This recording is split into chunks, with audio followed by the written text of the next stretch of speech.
everyone's looking for the young guy. They're looking for McVay.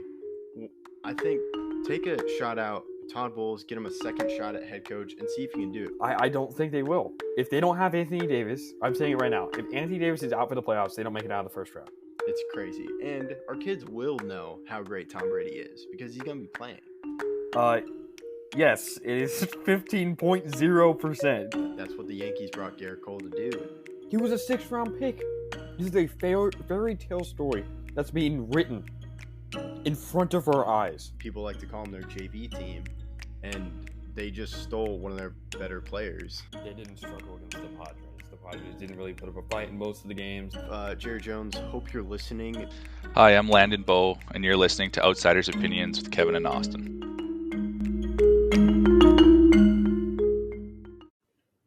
What's up, y'all? Welcome to our NBA Opinions of the Week. I am Kevin, and I am joined by the man that is my co-star. I really don't want to do anything that relates to this topic because there's just no good way of saying that. So, Austin. Yeah, this was weird. I've never really seen a player in our time of watching the NBA make these consistent plays where it's obvious what he's trying to do, and that's injure another player. Yeah, and the player we're talking about for everyone is Draymond Green. Swung at Yusuf Nurkic, I believe, last night. And this isn't even the first time he swung at someone this season. There was the Rudy Gobert issue. And then also last season was the Jordan Poole incident on his own team.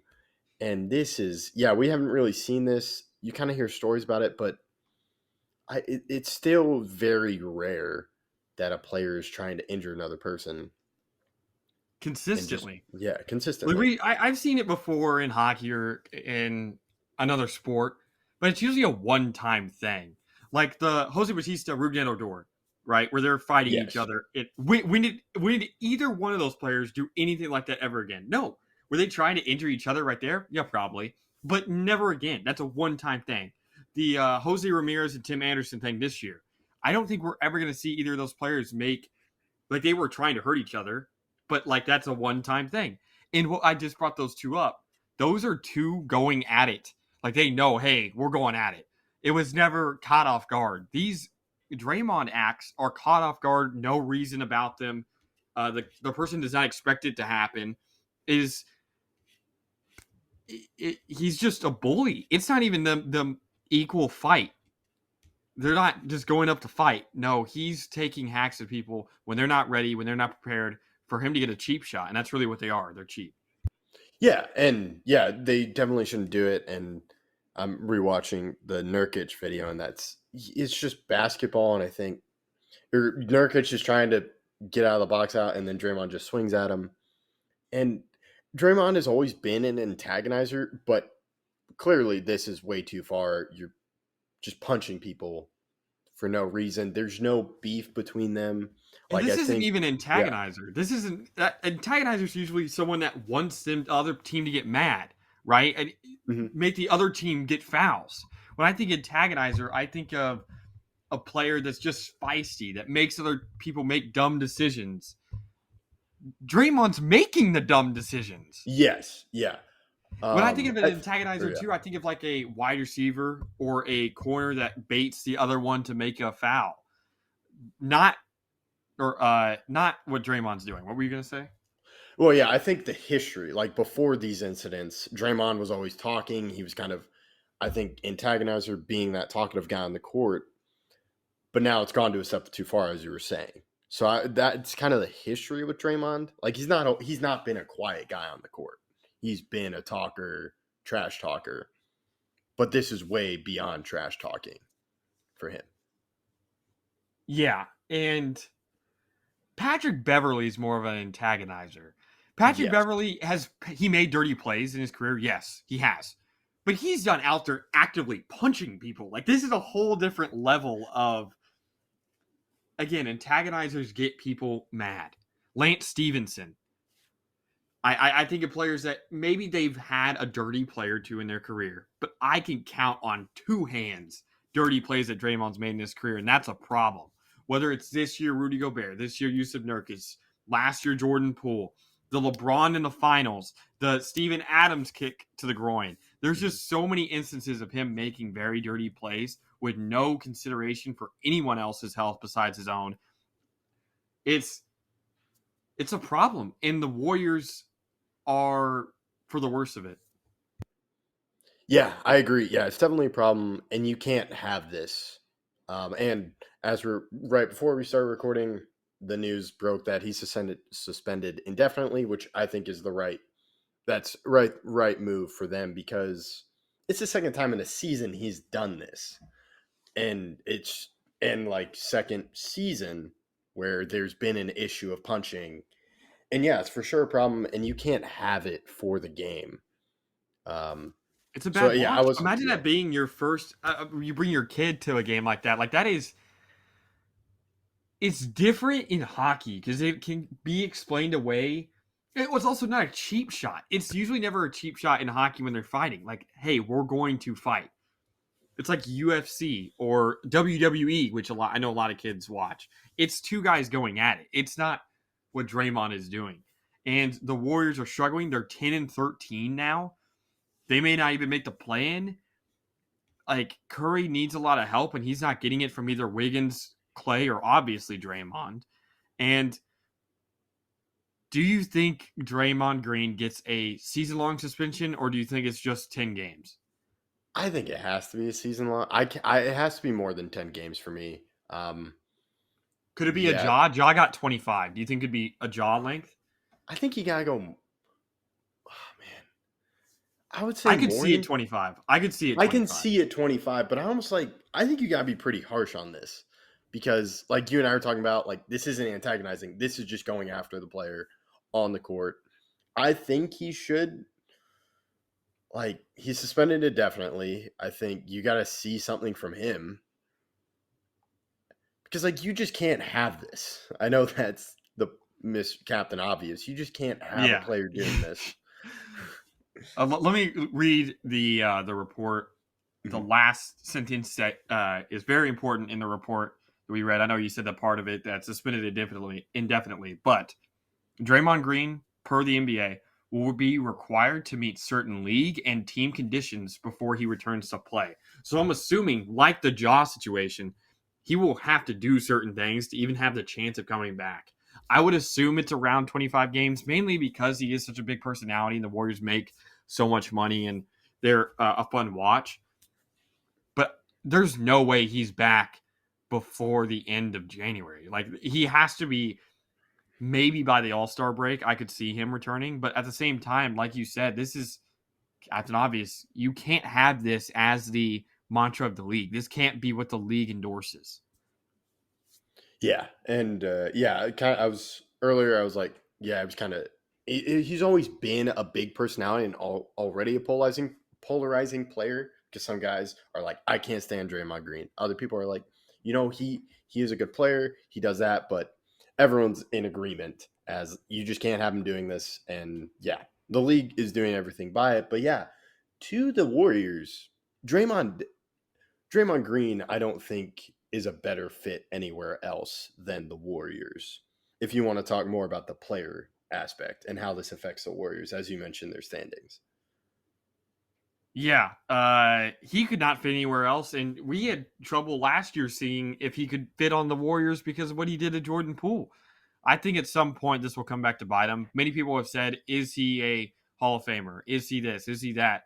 Well, I thought he was a Hall of Famer. Defensive Player of the Year, multi-time All-Star, multiple-time champion, 4-time champion. Stuff like this really makes me question it. Like, for example, Antonio Brown in the NBA, or NHL, not NHL. Wow, NFL. I can't even get my league. In NFL,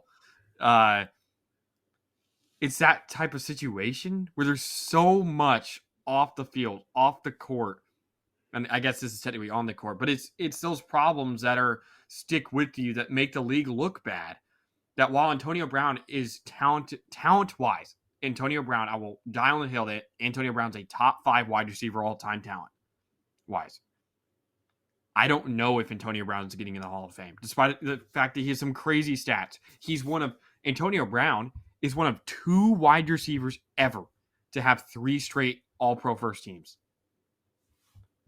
I'm sure you can name the other one, but were you gonna say not something? thinking. I was thinking also just like on Draymond as a player is kind of questionable because they're like, oh, could he do this anywhere else? But yeah, to me, he was a guy like I didn't mind when there was like floating of the Mavs.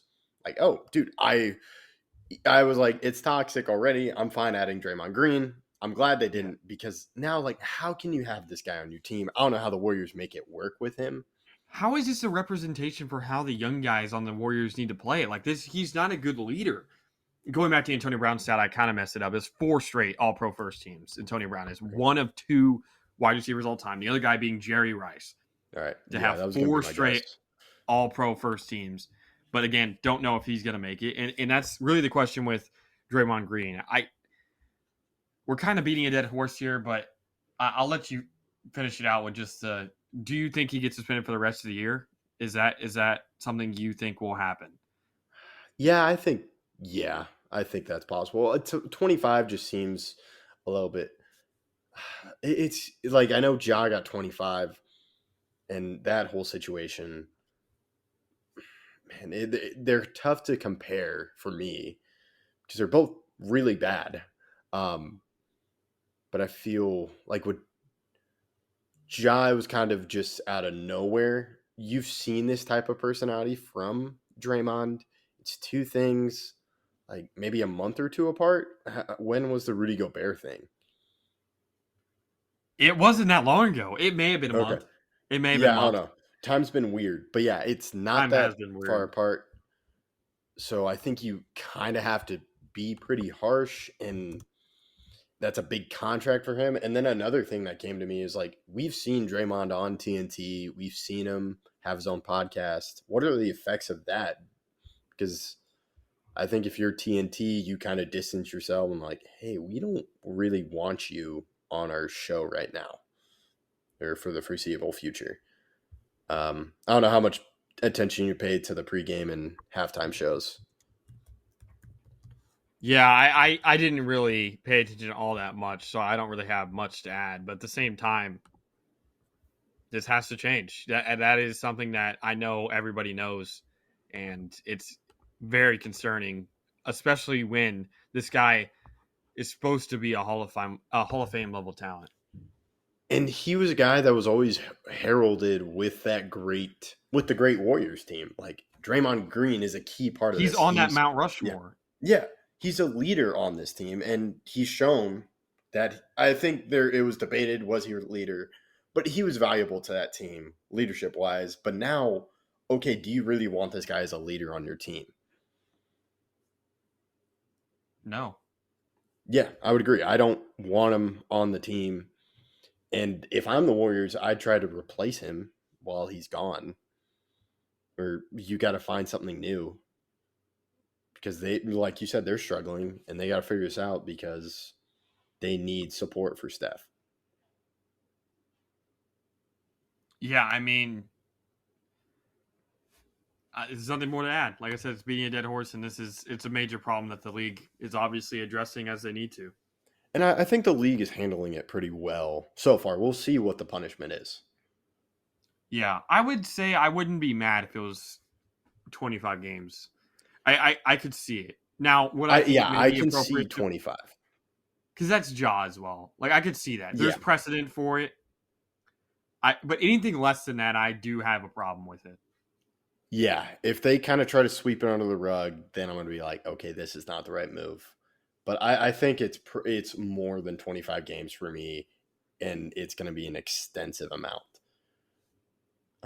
But I could be wrong. We'll see. But yeah, I think we've talked about it. A more serious video from us on this topic in the NBA. But yeah, you just can't have this happening. I agree. And that's all we got. Let us know your thoughts in the comments. We appreciate you listening to Outsiders Opinions.